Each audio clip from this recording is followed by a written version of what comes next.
బోయపాటి శ్రీను గారు ఆయుష్మాన్ భవ, అలాగే సంగీత దర్శకుడు తమన్ గారు ఆయుష్మాన్ భవ. మీ నుంచి ఇలాంటి పవర్ఫుల్ సినిమాలు కంటిన్యూస్గా వస్తే అసలు ముఖ్యంగా అంటే మాలాంటి వాళ్ళకి భక్తి అంటే ఏంటో, దేశభక్తి అంటే ఏంటో తెలుసు. కానీ ఈ యువతరానికి మీరు please try to spend your valuable time at least 5 minutes a day for the country, for the nation. ఇవాళ భారతదేశం అలాంటి దారుణమైన స్థితిలో ఉంది. ఈ మధ్యన జరుగుతున్న అనేకమైన కాశ్మీర్లో కానీ, ఢిల్లీలో కానీ, బాంబేలో కానీ ఈ పేలుళ్ళు కానీ ఇన్ని జరుగుతూ దేశ భద్రతకి విఘాతం కలిగిస్తున్న ప్రస్తుత దారుణమైన స్థితిలో ఈ సినిమా గొప్ప కనువిప్పు కలుగుతుంది. ముఖ్యంగా హైందవులు కాదు, ఈ దేశంలో 140 కోట్ల మంది ఉంటే 100 కోట్ల మంది హిందువులు ఉంటే నిద్రాణమైన స్థితిలో ఉన్నారు. హిందువులని జాగృతం చేయగలిగే మహా పేట్రియాటిక్ ఫిల్మ్ ఏంటంటే నా దృష్టిలో ఇవాళ అఖండ 2. అసలు బాలకృష్ణ గారికి ఆయన గొంతులో నేను చాలా ఇన్స్పైర్ అయ్యాను. వాళ్ళ మా నాన్నగారు, నేను ఎప్పుడు చెప్తుంటాను, ఈ మధ్యనే వెళ్ళిపోయిన మా నాన్నగారు బాలకృష్ణ గారు ఫ్యాన్. ఎందుకంటే ఆయన గొంతులో ఏదో ఒక అత్యద్భుతమైన వైబ్రేషన్ ఉంది. ఆయన మాట్లాడితే ఒక జనరల్ డైలాగ్ అయినా అద్భుతంగా ఉంటుంది, ఒక శ్లోకం, ఒక పద్యం, ఒక స్తోత్రం ఏది చెప్పినా అద్భుతంగా ఉంటుందని. ఇవాళ అంత పెద్ద స్క్రీన్ మీద ఆయన గొంతులో ఆ శ్లోకాలు వింటున్నప్పుడు, హనుమ గురించి వింటున్నప్పుడు, ఇది మహావీర హంవీర హేమాద్రి ధీర ధరాజాత సౌమిత్రి సంవేశితాత్మ మహాత్మా హనుమా అని అతను కొడుతుంది. బాలకృష్ణ గారు రియాక్ట్ అవుతుంటే అది ఖచ్చితంగా ఒక బాలకృష్ణ గారి రియాక్షనే మాత్రం కాదు, ఇది ఈ దేశంలో ఉన్న ప్రతి హిందువు రియాక్ట్ కావాలి.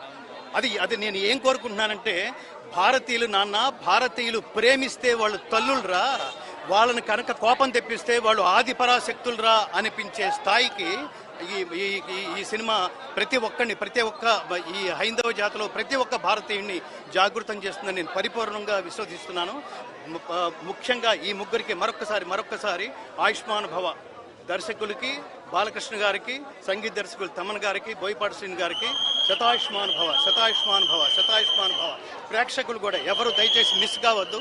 నేను రిక్వెస్ట్ చేస్తోంది, మీరు మీ కుటుంబంతో, ముఖ్యంగా పిల్లలతో కలిసి వెళ్ళండి. వాళ్ళకి తెలియాలి ఈ దేశం విలువేంటో, ఈ దేశంలో పుట్టినందుకు మనం ఎంత జన్మధన్యత చేకూర్చామో. కాషాయం కట్టుకున్న భారతదేశాన్ని చూసినట్లుగా ఉంది అని ఒక డైలాగ్ ఉంది సార్, అది మీకు ఏ విధంగా అనిపించింది? కాషాయం అంటే భక్తమ్మ, కాషాయం అంటే మీరు ఈ సినిమాలో ప్రధానంగా అసలు ముఖ్యంగా నేను అతి కీలకమైన ఘట్టంలో సినిమాని ఆలోచింపచేసే, ఒక టర్నింగ్ చేసే ఒక కీలకమైన ఘట్టంలో నేను బాలకృష్ణ గారు, బోయపాటి శ్రీను గారు, ముఖ్యంగా తమన్ గారు నాతో 2 శ్లోకాలు పాడించారు. అందులో ప్రధానమైన శ్లోకం ఏమిటంటే, దేవుడి ధర్మం ఏమిటో చెప్తాడు, దేవుడి తత్వం ఏమిటో చెప్తాడు, శ్రీకృష్ణావతార పరమార్థం ఏమిటో చెప్తాడు. అదేంటంటే దుష్ట శిక్షణ, శిష్ట రక్షణ, ధర్మ సంరక్షణ. ఇది కేవలం దేవుడికే కాదు, ఈ దేశంలో పుట్టిన ప్రతి ఒక్కడి బాధ్యత అని గుర్తు చేసే ఈ సినిమా. అందుకని మీరు కాషాయం అంటే మీరు గుర్తుపెట్టుకోండి తల్లి, కాషాయం అంటే ఈ దేశం, ఈ జీవితం. నేను ఎప్పుడు చెప్తుంటాను, ప్రధానంగా ఈ దేశం గురించి మీరు తెలుసుకోవాలనుకుంటే, ఈ దేశం తత్వం గురించి మీరు తెలుసుకోవాలనుకుంటే, జీవితం అంటే ఏమిటో తెలుసుకోవాలనుకుంటే భగవద్గీత చదవండి. ఈ దేశంలో కీలకమైన పాయింట్ అది. జీవితం అంటే ఏమిటో తెలుసుకోవాలంటే భగవద్గీత చదవండి. చివరికి జీవితం అంటే ఏమిటో తెలుసుకోవాలంటే కాశీ వెళ్ళండి, గంగా నదికి వెళ్ళండి, అక్కడ రోజు నీళ్లలో కలిసిపోయే శవాలను చూడండి, మణికర్ణికా ఘాట్కు వెళ్ళండి. అందుకని కాషాయం అంటే జీవితం అంటే అర్థమైతే, చూడండి, జీవితం అంటే అర్థమైతే కాషాయం, లేకపోతే కషాయం. అది తెలుసుకోండి. అంతేకాదు నందమూరి తారక రామ తర్వాత ఆ స్థాయిలో